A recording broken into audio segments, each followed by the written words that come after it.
Welcome to SameSpitDifferentFace podcast, where my opinions is facts, and if you don't like my opinions, you can start your own podcast, and it's free. So don't forget to click the like button, the subscribe button, and turn on that notification bell. So, I am here with Antonio Brown's stepfather.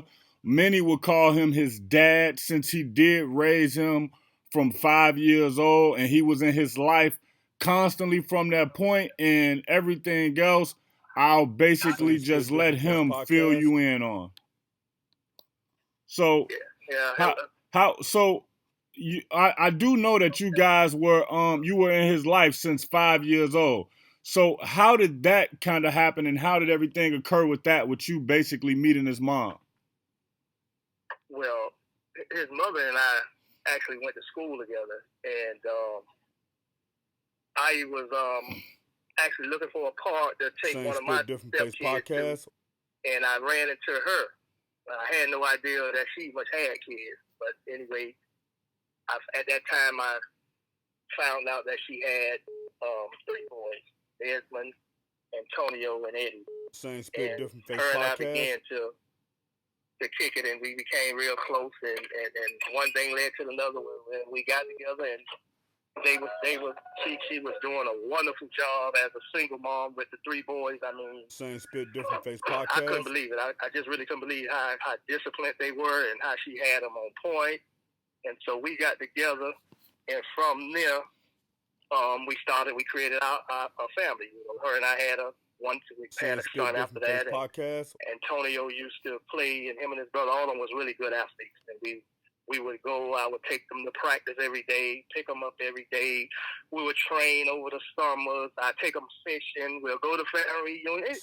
Like any regular family, man. It wasn't, no one even much knew that Antonio was my stepson until he exposed that after he got in the league, and people found out about his biological father, which is Eddie Brown. And Eddie and I also went to school together. We also played football against each other. So, but I never had an encounter with the dad. It was just me, his mom, Adrian, and the boys, and that's just how it went, man, forever. Podcast. At some point, him and I started having disagreements when he got to be a teenager.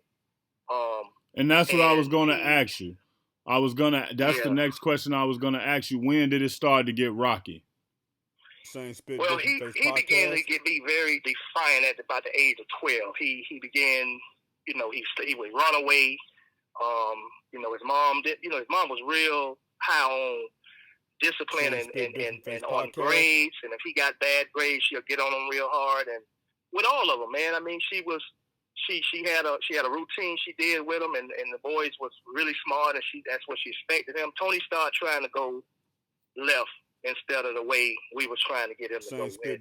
But I stepped in, with the disciplines and the punishment, and my punishment with him was he liked the name brand shoes and name brand clothes and things of that nature.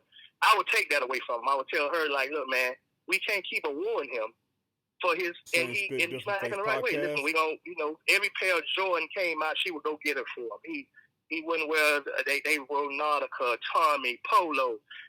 This is the things that she had them wearing even before her and I got together. So I thought it was a good thing for them, but at some point, Tony wasn't appreciative, and he was acting out. So we would take them things from him, and at some point I would take them.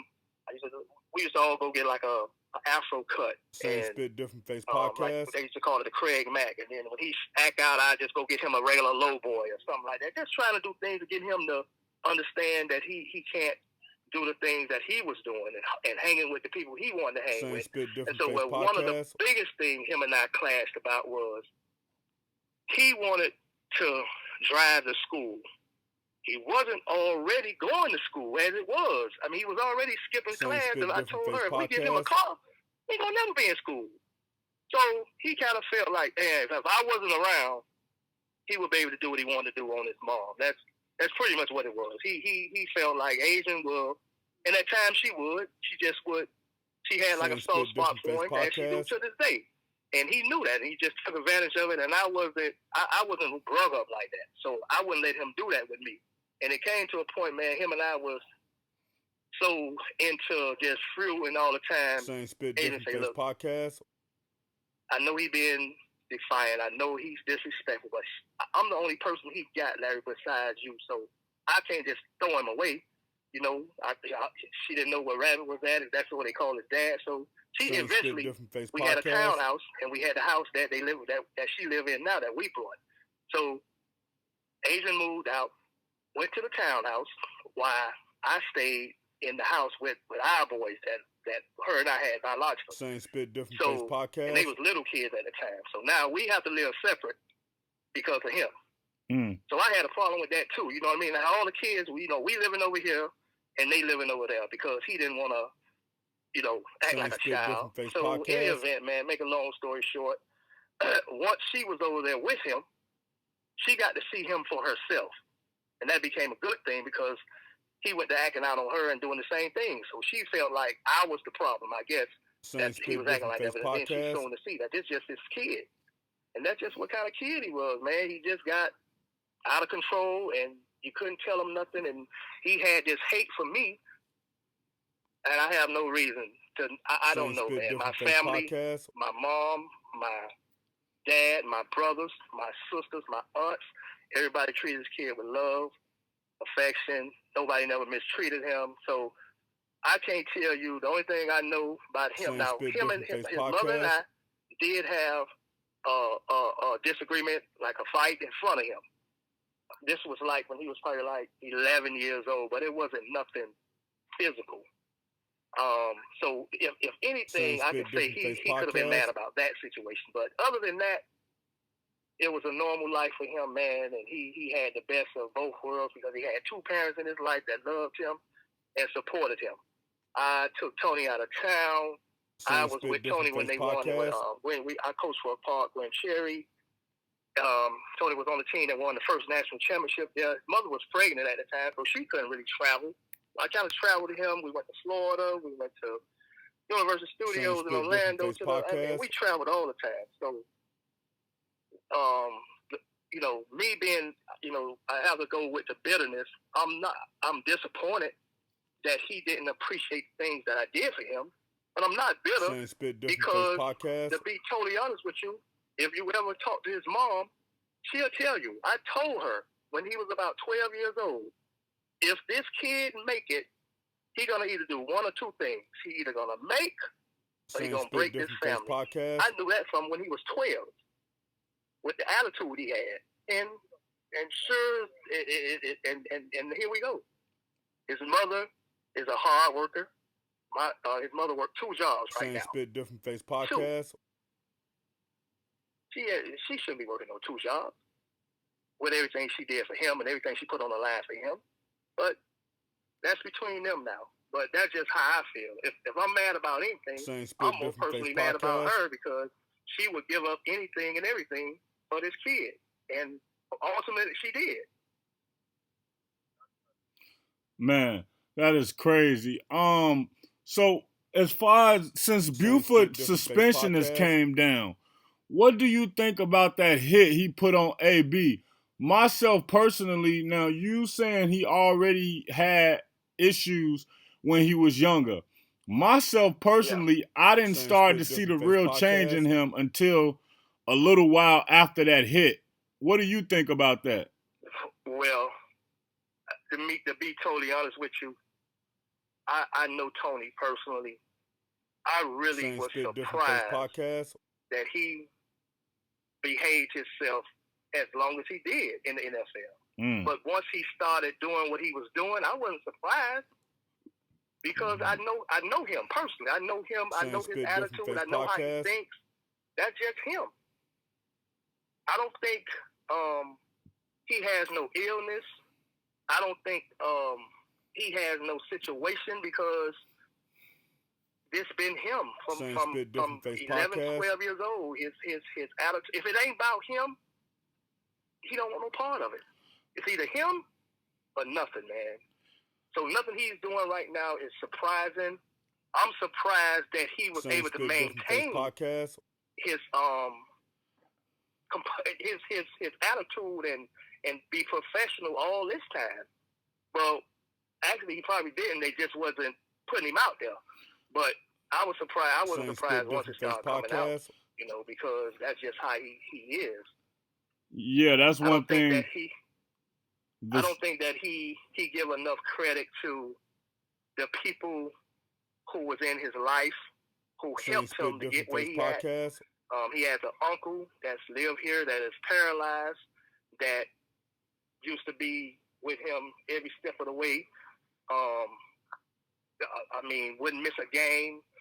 Come out there and make sure he's cleaned up, splattered up, and looking all good to play. And I don't think he give him the recognition and show appreciation towards him neither. So it's not only me, man. It's everybody that was a part of his life. Right. So basically, when the Steelers finally came out after he left and they started saying all the things they were going through over the years, a lot of people kind of felt like Ben Roethlisberger and the Steelers organization was just lying to get rid of him. So you saying that possibly can be true? No, man. I know some of it is to be true because remember, man, I coach football, so I know a lot of kids that's in the league that was around. I mean, I done heard stories that I don't have. I wasn't there personally, but I heard he when he first got there, he got in a big fight with Ike Taylor. SameSpitDifferentFace podcast. He done cursed out the whole locker room, so it's nothing new about. Like I'm saying, when it comes down to Tony, man, it's all about him. If it ain't about him, he don't want to be bothered with it. If there's nothing in it for him, he don't want to be bothered with it. That's been him since the age of 12. Man, so I think that the best thing. Well, this is what I said. He had the perfect situation in Pittsburgh because he came across a Hall of Fame quarterback, and he came across in my opinion, soon to be a Hall of Fame coach in Mike Tomlin that can deal with his personality. Because if he would have went any other place, this thing would have been out a long time ago. You see how fast it went down in Oakland. So Pittsburgh just knew how to deal with it. They dealt with it really, really well, and they kept a lot of people out of the house where all the noise was at, and they covered for him. And he was, he's a great athlete, man. He's one of the best, if not the best. And I understand why they did that, but I just don't like for him to lie on me and his mom. And I just would, if he just need to be a man, and if he got anything that he thinks that I did to him as a child that he feels some type of way about, then he can. I'm where I'm at. I'm in Miami. I still stay here. He live right in Hollywood. I'm around. I know he deals with my sons. He loves them. They visit him. They talk with him. They deal with him. He don't have a problem with them per se. He don't mistreat them or anything. That's good. Yeah. So, speaking of Hollywood, he released a video yesterday where he was on live, like, cursing the police out, and he got into it with, like, his baby mother. Like, what do you think about that? Man. I couldn't believe that he was doing that in front of the boys because, from what I heard, he loved his sons, Otto, and the crew he got there. And so I was just shocked that he was speaking to Chelsea in that manner in front of the kids.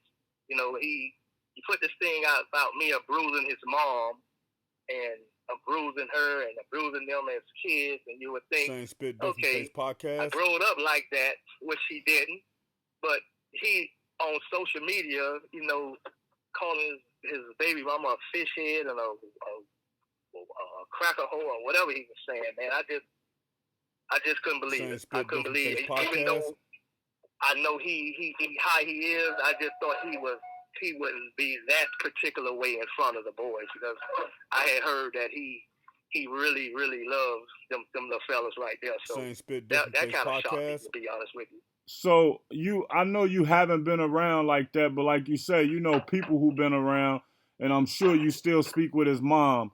As far as the Brittany Taylor situation, the trainer, have you ever seen her around? Do you know her? Have you heard anything about that? Do you believe that that is something? Well, I never seen her. I'm not even. Let me say this. I don't think Tony is a SameSpitDifferentFace podcast. Have to go around raping nobody. Okay. Or taking advantage of nobody in that manner. But I did hear that it was a settlement that was on the table, that the deal was supposed to be made, and he backed out of it in the last minute, and that's how come she went forward with what she did. Okay. So what do you think? I'm not gonna lie. After I saw that video, I basically did a pod about it, and I was like, he done. I think he done in the NFL, because what I'm starting to see with him as a pattern is that he's doing things where he's wrong, but he's thinking that he's right, so he's exposing himself, and he's making the rest of the world see how wrong he is and how he just don't get it. What do you think? Do you think he's going to get back in the NFL? Do you even think he deserves another chance in the NFL? SameSpitDifferentFace podcast. Someone asked me that today. One of the senior writers from ESPN actually called me today. I didn't really want to talk with them, but he asked me the same question. And my thing is, SameSpitDifferentFace podcast. When you're as great as he is, you never can say never. But I think that the shield and the brand of the NFL is going to be really, really afraid of him at this point. SameSpitDifferentFace podcast. Because of these outbursts that he do, and then the next day he's calm and cool as a cucumber, and then the next day he's hot as a tamale. So it's going to be scary for a team to kind of want to take a chance after he keep displaying this type of behavior. So I kind of agree that it's going to be hard, but with his talent, athleticism, and his talent, man, you never can say never. Podcast. I'm like, I don't wish nothing bad on him, to be honest with you. I don't like, and I can't stress this enough, man, and I don't like the way he deals with his mom. SameSpitDifferentFace podcast. I just feel like Adrian should be set for life, and he should make that happen for her. And if he, if he know what, and she's always got his best interest, good or bad, but he just don't do the right thing, man. He just need to do the right thing, man. He need to concentrate on some of the more positive things, and he hang around people who he don't hang with nobody who has their own mind and that can really actually talk to him and to be like, look, man, you tripping, man. You was making $1 million a week. Calm down, get yourself back together, man. He can humble himself. I think he can, but he needs the right people around him to tell him the right things. I just think that he hangs around people who just agree with everything he says just to be down. SameSpitDifferentFace podcast. And that's another thing that I think about what I know. Adrian is not gonna do that. She's not gonna tell him what he want to hear. She's gonna tell him the right thing as well. SameSpitDifferentFace podcast. Hopefully they speaking, and he and he listened to her. If he listened to his mom, he'll be all right. I don't know what kind of relationship and he has with his dad. I don't know. I really don't know what kind of relationship he has with Rabbit, but he should have a really good report card with Adrian, because Adrian looks after, she gonna tell him the right thing. So she's always been a great mom, so he need to listen to her. If he listen to her, he'll be all right. SameSpitDifferentFace podcast. Yeah. He definitely need to have some accountability, because you can just tell the way things are going with him that it's just no accountability to his actions, the way he continue to come out. And not only is he doing and saying the wrong things, he's constantly doing and saying the wrong type of things. Like it's the same things, just different situations, different people. So if you can actually speak to him and he would listen to you, SameSpitDifferentFace podcast. What exactly do you want to tell him? Like, I'm talking about, like, just from the heart, what do you want him to know? Hey man, listen. You know, you're a Hall of Famer. Same Spit Different Face podcast. You came, came up with a decent family, and he had a grandmother that was, oh man, she was greatest. And I would just say to him, man, you need to make Granny proud, man. What you doing right now, she can't be proud of you. The way you acting, the way you carrying on. Your grandmother instilled greatness in all you guys, and you happen to be the one that God blessed to make it to the NFL, because all the boys was talented enough to make it.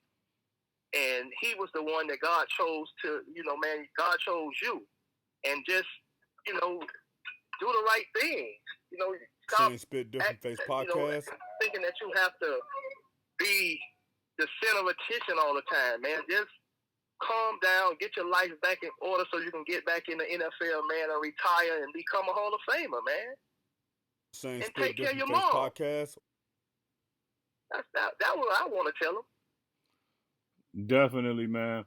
I appreciate you taking the time to reach out to me, because, like you said, I reported some things, and I try to stay objective when I report things and not be biased. So when I call it, I just call it how I see it. Like, even when he just did what he did in Hollywood, I hopped right back on there and said, you know what? I think it's over for him. I can't take up for him no more. Because whether he's in the right or wrong, he's painting himself to look like the aggressor. He painting himself to look crazy in people's eyes.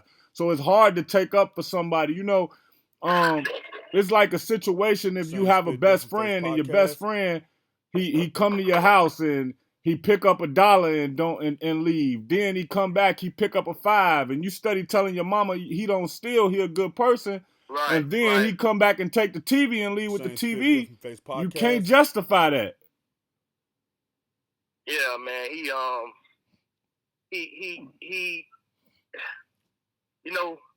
at this point, I don't want him to feel, but I gotta be honest. I don't want to create no animosity with no more than what he already has for me. But Tony know who he know who he is. He knows that he a lot of things that he's doing now, and a lot of things that he's been doing has been wrong. And the way he treat others who care for him and that's in his corner is wrong. His aunt, she got mad at me because when I talked to the USA Today, but she didn't know that they called me telling me about what him and Dez had said about me abusing them as kids, and they were going to come out with this story Monday. Did I want to say anything to defend myself? So, of course, I said the things that I said, but she was like, on social media, man, she cursed me out, and me and her real cool. We got love for each other, man, and now it's family members getting involved in it because they feel like I'm attacking Tony, but they know how he is, man. I don't understand them because they know how this kid is. SameSpitDifferentFace podcast. It's like nobody making up nothing on him. He just, and I just, that's what I'm trying to stay away from. But my piece is to you, man. I was his parent. I raised him. I loved him like he was mine. I never mistreated him. My family never mistreated him. They shocked right now. I have a brother that's a retired chief of police. He man, all the time he say, "Man, Larry, you know, if it wasn't for you, that boy wouldn't be nowhere near the NFL." And I have numerous of friends tell me the same thing. I need him to realize that his talent did take him to the NFL, but he had people in his life. Right. A good support system. A good support system. Go ahead. No, I said a good support system. Yes, he had a very good support system. The thing, I left this part out too, man. Listen, when Tony, he didn't get recruited or anything. He was, his mom sent him off to a prep school. And he came back from the prep school probably about a week or two later. And, you know, his mom told him, look, man, you need to be in school. And, you know, and he didn't want to go to school. So, of course, she told him, you know, like, look, man, if you don't want to go to school, you can't come home, you can't be here. Just trying to push him. And that's one of his beefs. Like, I didn't have nowhere to go. I had to, you know, y'all didn't want me here. Wasn't that? Didn't want you here because we didn't want you to get hurt here. Okay. So when he's saying he homeless, he making it appear as if y'all just put him out on the streets. But y'all were basically saying, no, you don't have anywhere to be here. Go down to the prep school where you need to be. So he had somewhere to go. He just chose not to go there. Yes. That makes. I'm glad you cleared that up, because a lot of people was. I mean, I've seen a few things, and I try to stay away from certain things. I don't speak on at all. But I did see the stuff where he was saying he was homeless and you was abusive and stuff like that. So I do appreciate you coming out here and just giving people a chance to know what you saying. And what you can expect from me is I'm going to put the whole interview out in full. I'm not going to chop out nothing you said. I'm not going to shorten it up. I'm not going to twist your words, because sometime in media what they do is they'll get 1,000 words, but they'll only put out the 25 that fit the narrative they trying to paint. Exactly. And then too, man, what I try to do as well, his mother, SameSpitDifferentFace podcast, she don't want no part of this public, you know, she don't like the public in her business. Right. So for all these years I didn't say anything because I knew she'll get mad with podcast. Me. Right.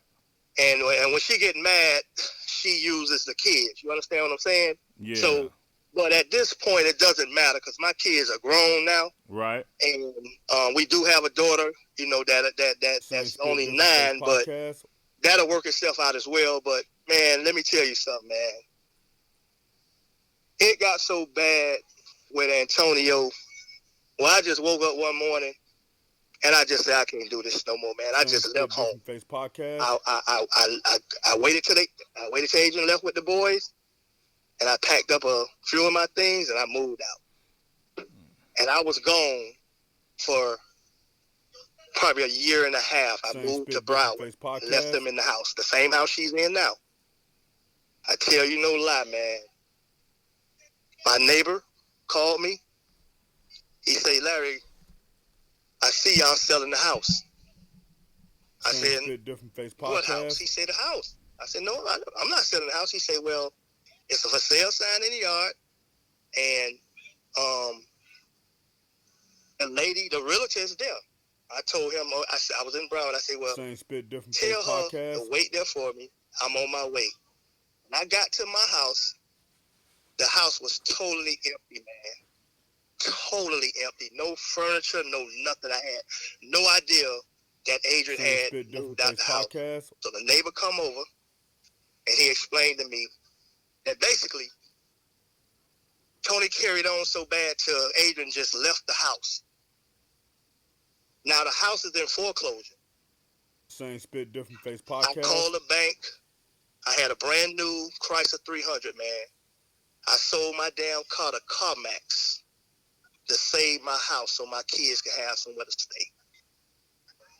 Well, this kid right now got more than the opportunity to make things right. He noticed. So what happened was when I got the house, saved it, I went where Adrian was, I got my sons from her, and I moved back into the house.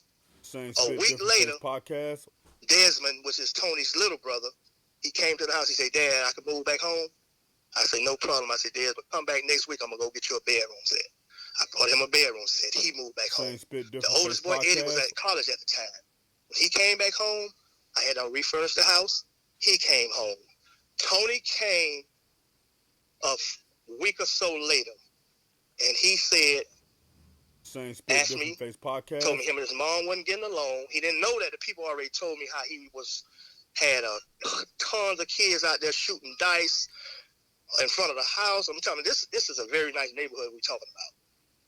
So he's out there with these guys shooting dice. They out there with guns and they acting crazy. And My neighbors and them scared. They like, man, they taking over the neighborhood. So, okay, make a long story short, man, I go there, I save my house. I move my kids back in the house. Podcast. Tony come. Well, I come home one day, Dez tell me Tony came, say he want to move back in. Now, he tells me, oh, now you know what Tony got, what he doing out there. I didn't know what he was doing. Podcast. Because the last time I spoke with Adrian, Tony was supposed to be back in school because we had him a whole trunk party for him to be in school. So anyway, he ended up coming there one night. So he said, Dad, I want to come back home. I said, okay. I called Adrian.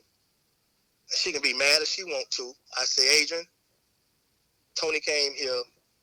He said he want to move back home. She told me, Larry, don't allow Tony back in that house. Tony is hanging out with the wrong people. I don't want that shit around my kids. He goddamn toting guns. And furthermore, he don't even much like you. You and Tony going to get into it in that house, and it's going to be bad. Tell Tony when he come back there to go where he supposed to be at. So when he came, I told him exactly what his mother told me. And he done, and I just think that he hold that against me and her by saying we let everybody else come home but him. But everybody else wasn't doing what he was doing, man.